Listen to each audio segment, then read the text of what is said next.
Hello everyone, Edain here, and welcome back to the Edain mod, where today we are doing the faction guide for what you requested the most, which was a very close three-way tiebreaker. Angmar, with Isengard and Imladris being a very few votes behind on both. They will definitely be seeing the next poll. But today we're talking about Angmar, and as before, I'm doing a more simple rundown. We're going over their core mechanics, strengths and weaknesses, how I prefer to play them, and then how to best beat the AI who are using them. So, with Angmar, you've got the Witch King as one of your main mechanics. It used to be that he had an ability that would target a hero and give them a temporary bonus, which is now baked into your tier 4 powered Stronghold of the Iron Crown. However, they recently added, I say this was probably about a year ago now, the favour of the Witch King. So now you can choose one of the 4 sub-factions of Angmar to be your favoured faction. And they will gain various buffs. And the Witch King will gain a new ability depending on what you choose. If you choose the Men of Kharndoom, you get a freezing rain, basically. And Men of Kharndoom are stronger in that. You see here, they gain bonuses when around newly conquered settlements. They just replenish ridiculously fast. Once you have, the Might of the Iron Crown on top of the Witch King's favour. The Thrall Masters allow you to make the Vassal Houses, which I've shown off in a few videos. And it basically allows you to make more Thrall Masters. And if you get the One Ring, it also allows you to make Bone Breakers. Oh, and also if you get the One Ring with the Witch King, and you choose the favour for the Men of Kharndoom, you get a new settlement called the Iron Mine, I think, which allows you to it reduces the cost of Men of Kharndoom on top of the discounts you can get from Moddb.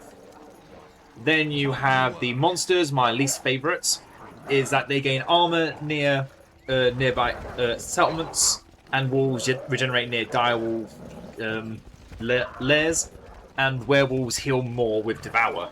So use the units that you barely ever use, little value, and give them a slightly bigger reason to be used.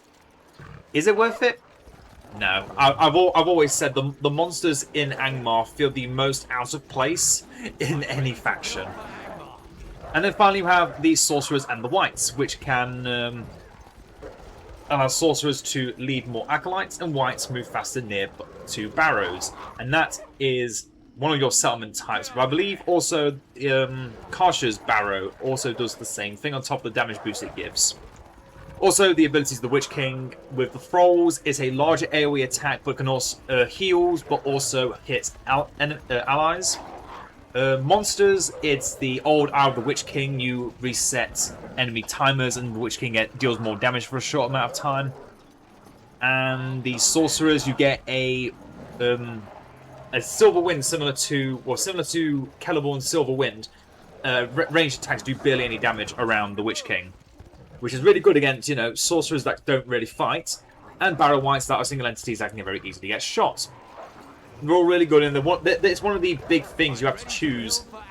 Not as soon as you get the Witch King, but as soon as you get the Witch King, you should consider which one you're going to go for. I would always recommend either Thralls or Men of Kharndoom. A few factions you can recommend Sorcerers and never really monsters, but we'll go into that later on.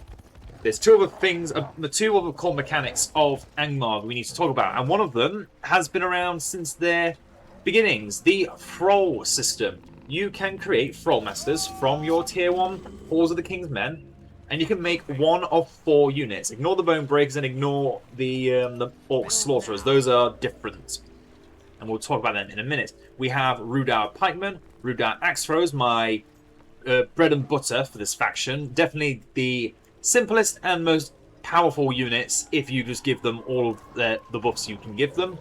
Your Gundabad Orcs, which are basically orcs that cost 200 resources and can regenerate slightly faster than the other Thrall Masters. And then you have the Gundabad Wild Riders, which heal themselves out of combat.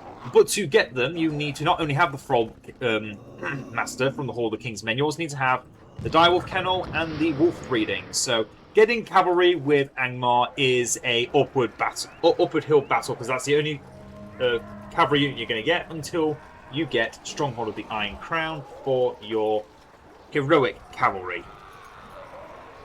And then we have what was introduced with the Edain mod. You might have heard some voices over and over again. These tribute cards are periodically summoned from all your settlements. So, well, not all of them, but your barrows, your human villagers, and your orc camps. The 3 settlements you should be making. We don't talk about this one, the Direwolf Lair. This one doesn't make the tributes. You also get tributes from your outposts, and they are also made the second you get an outpost. So you're already getting your money back, almost all your money back, just from getting the tribute. So let's have a look. The regular tribute gives you 500. Is that? I couldn't read it in time. And the more elite Khandoom officer gives 650, so it's probably like 325. I should know this, but as I said, more relaxed. And that tribute system is not only how you get lots of cash flowing in every few minutes from the settlements, you also get level ups from all of your buildings. The Direwolf Kennel, the Hall of the King's Men, the Barrow Wights Lair, the Temple of Twilight, and the Dark Iron Forge all require leveling up by giving them the tributes. You cannot upgrade them like with Gondor or Rohan or Mordor, because Gondor and Rohan upgrade using the old upgrade system of press a button, spend some resources, the building upgrades. Rohan, 2 choices. You upgrade for elite units and upgrades, or for faster recruit speed. Mordor increases the level of their recruitment buildings by just spamming out constantly to get slow experience, like they used to do in BFME 1. And Angmar requires the vassal system. There's a few other ways that it's done for different factions, but we'll go into them when we get to those factions. And honestly, all these mechanics of Angmar makes them so fun to play, because it's such a varied play style. Because you can see you got your thrall units, your basic units. All we're gonna have to start with, but they will eventually start either cycling out or just make them even better thanks to the Blackguard officers. You can also go for the Men of Khandoom, a lot more expensive, take a lot to fully level up to be absolute murder machines, but they have the potential to be some of the strongest units in the game as well, if you give them the work. The Barrow Wights and the Sorcerers can give excellent utility to just keep your army alive, keep your enemy constantly on the back foot.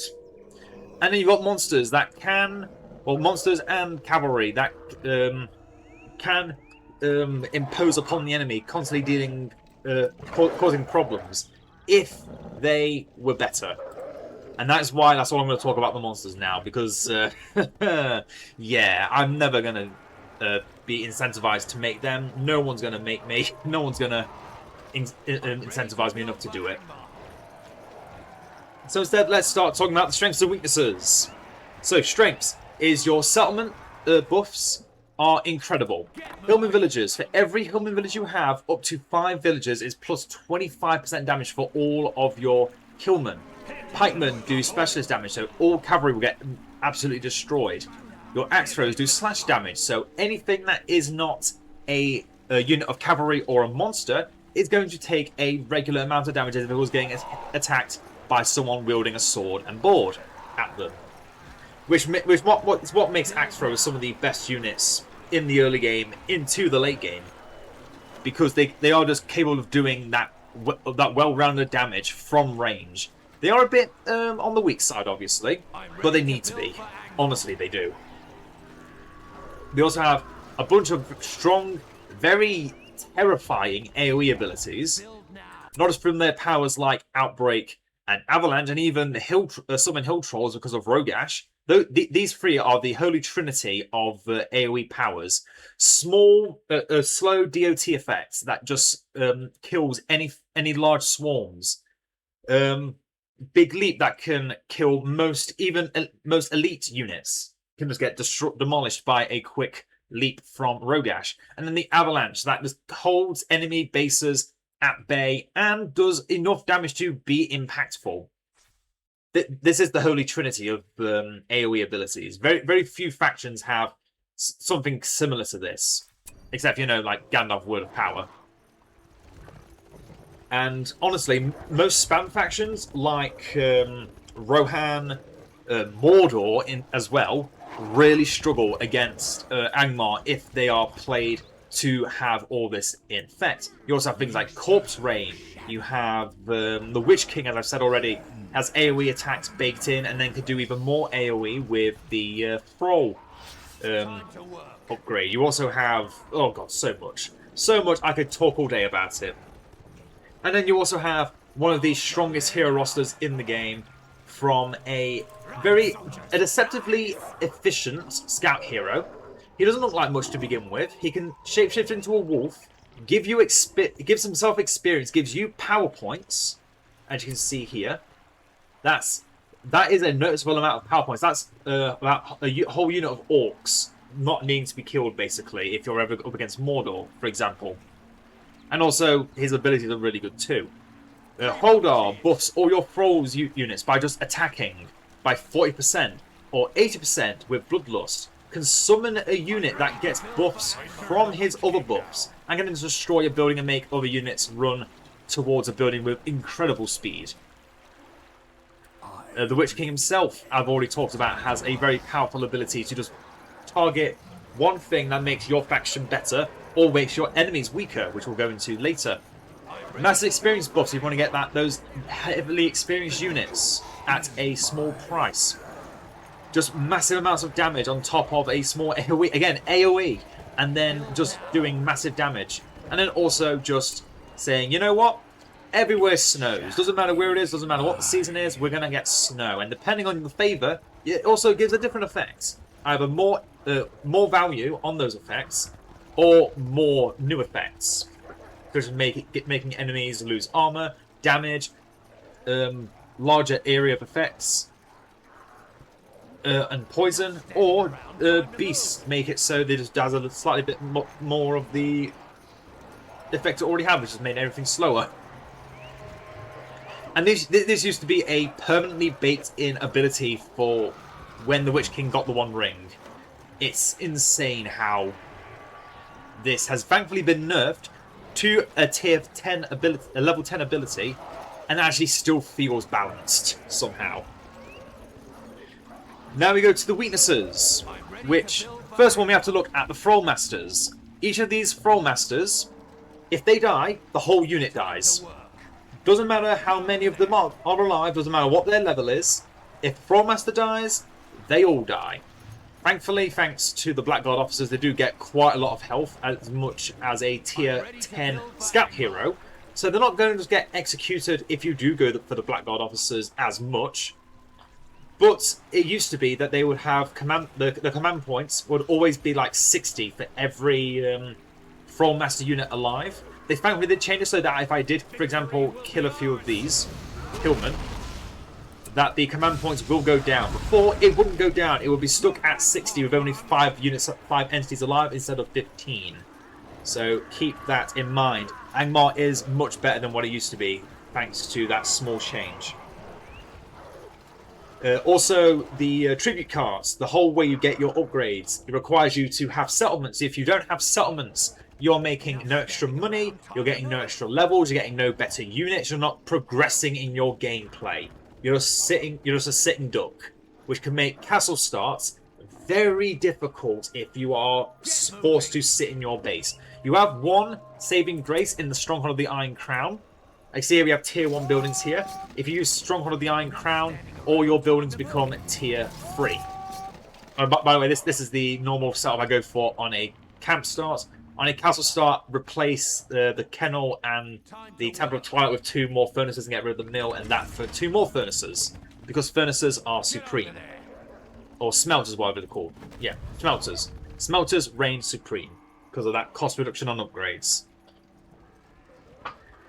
And you have, as I've already kind of talked about, no easy access to cavalry. You have the Wolf Riders, which requires you to build this building, research the wolf breeding, demolish the building, So you're spending 700 resources to get 150 back. Then you can then make these Wolf Riders to try and be worth it. But that late in the game, this unit doesn't feel right. They just don't have that like wow factor to them for me. And then you have wolves that don't even trample anything, so the best they can do is attack. But their attack and their health is incredibly low. And then you also have one beast in the werewolf, but that requires you to not only have this at tier 3, so giving your tribute cards into this building instead of getting Men of Kharndoom, research upgrades, such and such, to then get this tier 3 unit on top of having to recruit both of these. And you can't even get snow trolls unless you have the One Ring. I want them to change that. I really wish they would change that and then just give make it so the One Ring buffs all beasts even more. Because the AI will never use it. But I would like to. Anyway, now we come to how I prefer to play them, and I've already kind of given away most of it. And if you've not watched any of my videos, here we go. Men of Rude Hour. That is the entire first 15 minutes of your gameplay should be making these two units. A good mix of spearmen and axe throwers. These two units are amazing. They gain bonus armor for every unit around them. And if they die, while you've got Men of Kharndoom out, those Men of Kharndoom are going to be doing extra damage. So always have these Thrall Masters about. Which is why going for the Blackguard Officers is worth it. It's always worth it to go for the Blackguard Officers. If you go full Hillman, it's fine. But Men of Kharndoom also get big buffs from that. And the reason why you only need to worry about these two units is because of the fact that they are, again, as I've already said, spearmen that can deal with cavalry to protect your axe throwers. Your axe throwers do more damage than regular archers can do to swordsmen and pikemen in the early game because they don't need to have a fire arrow upgrade to do more damage. So they are the perfect hammer and anvil unit without needing being what would you say? Not hammer and anvil. I guess the best shield and spear, which sounds even stupider because of that fact that's the spear. But I'm sure people who have played the game understand what I mean when I say these two units together are amazing. Make them. Doesn't matter how many you make, just keep making them. Keep getting your panthers up so you can keep building up your army large enough while getting some of your heroes. Holdar is a must-get in the very beginning. And then, where it kind of diverts from what I would do for what other people might do, is dependent on where you put the tribute cards. I always invest all of my money straight away into the tools. Get all my economy built up, so when I do go for Men of Kharndoom, I can actually afford to make a large army with them. Have Mornemarth attach his Edict of Kharndoom to the Hall of the King's Men. These units cost half of what they normally should. Have a Citadel of the Outpost. Have the Watchtower of the Men of Kharndoom, so that they recruit even faster. If you can get an outpost, that is. Some maps you're not always that lucky, but either way, just Mornemarth with Men of Kharndoom is just more than enough, because this puts them at a price where it's similar to other basic units that other factions have, and these are your elites, which is amazing. And obviously, if you don't want to go down the Men of Kharndoom route, because again, the path you choose, thanks to the Witch King, is up to you. You choose if you want to go for thralls and just spam the enemy down to death. Because if you're doing well, if you have a good aggressive start and you can rush in, go for it. Keep going for it. I showed off in my last Angmar video against a Mordor in a very tight map that those two units kept the entire game going. They were rushing down the enemy base while I was building up an army of Men of Kharndoom because I just didn't want the game to end yet because I was enjoying myself so much. Build now. And yeah, as I said, going for the Witch King cements you needing to you deciding what you're going for. If you're feeling like the game's going to go for a little bit longer, you have that strength in you to go that extra mile. And more importantly, depending on the ability you want for the Witch King, if you're fighting a faction that is high on leadership abilities like Gondor, Rohan. Isengard does have a few good leadership abilities. Go for Men of Kharndoom because of the freezing rain effect of removing enemy leaderships for 30 seconds. If you are fighting a spam faction and you're going mostly Men of Kharndoom anyway, go for the Thralls and then get vassal houses. You can spam them out on the front line instead of waiting for them to arrive from the back line. If you're fighting a faction that is very archer heavy or playing as someone who is playing very archer heavy, go for the Wights and the Sorcerers by clicking the Temple of Twilight. So then your Barrow Wights, while around the Witch King, are not going to be taking anywhere near as much damage as they normally would, so they can just demolish. And just to be fair, any unit can get that ability thanks to the Witch King's aura from the Sorcerers. And then if you want to lose the game, go for Beasts. I'm sorry for anyone that actually likes these guys. I can't. I've tried several times actually to make these work in different videos that I've shown off, and I am disappointed with them each and every time. In fact, I even made a video I was going to bring out, but ended up being like an hour-and-a-half slog because I decided to get I got the One Ring with the Witch King, but I chose Beast because I wanted to show off the Snow Trolls.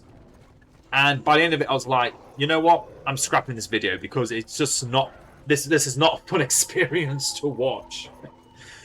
I hope the Edain team does do something with Angmar's Beasts at some point to just make them feel better, not feel more unique because they're unique enough. That's the problem. They just need to feel strong, which they currently just lack that strength. And then yeah, as soon as you've decided on that choice, you can just keep going with whatever that was. So again, Men of Kharndoom, you focus more now on the Men of Kharndoom. Keep a few Thrallmasters around again because of the fact that when the Rudauer men die, these get more buffs. Although do note how the Orcs don't get that buff, don't have that ability. Only the Men of Kharndoom. Again, which is why these two work so well together. And then yeah, just have fun with it is the main thing, as always. Just have fun with it. Get all your heroes. Catch them all, because, look, it's one of the largest hero rosters. They're some of the most fun heroes in the game. Karsh, the best tank in the game. I'm always going to love this guy. He's amazing in every situation he's in. I barely see his health move in every game I play in with him. Oh, okay, and now on how to beat Angmar, because some people who voted probably chose this one because they don't like fighting Angmar and they always struggle against Angmar. And I can't blame them. Blight, the AI loves to exploit this so much. Making a building do absolutely nothing for any amount of time is incredibly oppressive. And I have advocated that this power be removed for something. I don't know what they could replace it with, but I do want to see it removed. For everyone who wants to see it removed, I am there with you. But to beat early game Angmar is to keep them on the back foot. Don't give them the upper hand in any situation. They thrive against waves of trash because their units, for some reason, have very fast level ups. You'll normally see constant level 5 units of Rudauer axe throws. I don't know what they do. I don't know what the AI does, but they just get this unit level 5 all the time from killing even just one unit. It's actually a bit insane. But the way of doing it is lure them in. Because they're making so many ranged units on top of melee units, split them up and take bits out one by one. It is a very micro-intensive gameplay, which I personally don't even show off very much. But if you can get some early cavalry to take out the axe throwers and just have some infantry that can really tank well against the pikemen, they will outlast the pikemen and you can demolish the axe throwers at the same time. I haven't even shown off the siege because I don't really think I really need too much. But I will actually get them out now because I completely forgot about them. But the one thing about Angmar's Siege is they will just keep them as the Siege Troll, which is the Thrallmaster mechanic, but with Siege Trolls. You can make it a battering ram, a catapult, or a Siege Tower. And the unique thing about them is that how fast they are before you deploy them. But the AI will also just leave them as these 2 trolls, and they will also be about a quarter effective as a regular mountain troll of Mordor. And we know how good mountain trolls are. Even a quarter of a mountain troll is better than nothing. So these guys are in total 1/2 of a mountain troll without any upgrades, just on their own. Yeah, only inflict moderate damage. It's forgetting that these are trolls. They do AoE damage, and they are decent siege damage as well. But yeah, the AI does like to spam siege as well. In the troll form, hit them with everything you've got, because that's the best way of killing them. When they're as a catapult or a ram, just run into them and they'll die. They don't do much to defend themselves. But yeah, also keep in mind that you don't have to worry about making pikemen as whether you're playing against Angmar. They do not make cavalry. The same is the same is true for Lothlorien, but we'll go into that in Lothlorien's video. But yeah, with Angmar, you don't need to make any pikemen. Only make pikemen to deal with like wild or trollers. Otherwise, go swordsmen, because they can do more damage to the men of Khan. Well, not the men of Kharndoom, but the men of Rudour. Once they start making men of Kharndoom, you've got to basically match their strength with your strength, which is don't go elite units, because these guys demolish elite units. Don't throw cavalry at this unit, or don't throw any like chaff units at this, because cavalry just get destroyed by these guys. And if you ever see any of these archers, just trample them. Again, use a cavalry advantage against the faction that doesn't make cavalry. And as I said at the very beginning of this video, of how they have the Holy Trinity of AoE abilities, do not clump up. Do not do what I do and just move everything into one space, because they can plague you. They can corpse rain you, soul freeze. If all of this was in one place, they would all just die. Like, yeah. Things will just die so quickly if you allow your units to clump up against an Angmar. It's actually insane how important it is to not clump up. Even as a spam faction, the second you lose your entire army, if they're on your doorstep, that's it. You're screwed, because you've got no defenses, and it's going to take even if it takes just a minute to get a full army back out. That minute is a minute losing territory. Angmar thrives from dominating the map. They really do. Very few factions get as much out of dominating the map as Angmar does, because of all the extra tribute cards. And in fact, let's have a look at how many tribute cards we have currently. Only 3. I don't know why, but okay. I guess the game doesn't like having too many of each.